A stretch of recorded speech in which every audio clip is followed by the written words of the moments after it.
IIT హైదరాబాద్లో 31 పోస్టుల భర్తీకి నోటిఫికేషన్ జారీ.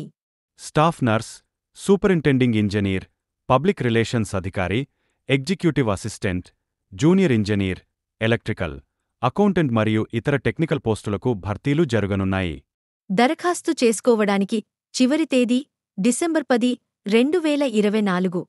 అభ్యర్థులు ఐఐటి హైదరాబాద్ అధికారిక వెబ్సైట్లో ఆన్లైన్ దరఖాస్తు చేసుకోవాలి. ఎంపిక ప్రక్రియలో దరఖాస్తుల స్క్రీనింగ్ మరియు ఇంటర్వ్యూ ఉంటాయి. వేర్వేరు ఉద్యోగాలకు వేర్వేరు అర్హతలు ఇవ్వబడ్డాయి. ఉదాహరణకు, పబ్లిక్ రిలేషన్స్ అధికారికి మాస్ కమ్యూనికేషన్ లేదా జర్నలిజం లేదా మేనేజ్మెంట్లో పోస్ట్ గ్రాడ్యుయేట్ డిగ్రీతో పాటు 5 సంవత్సరాల అనుభవం అవసరం. స్టాఫ్ నర్స్కు నర్సింగ్లో డిగ్రీ లేదా డిప్లొమా అవసరం. మరిన్ని వివరాలకు ఐఐటి హైదరాబాద్ వెబ్సైట్ను సందర్శించండి. మరిన్ని వీడియోలు చూడడానికి స్ఫూర్తి టీవీని యూట్యూబ్లో, ఫేస్బుక్లో లైక్, సబ్స్క్రైబ్ చేయండి.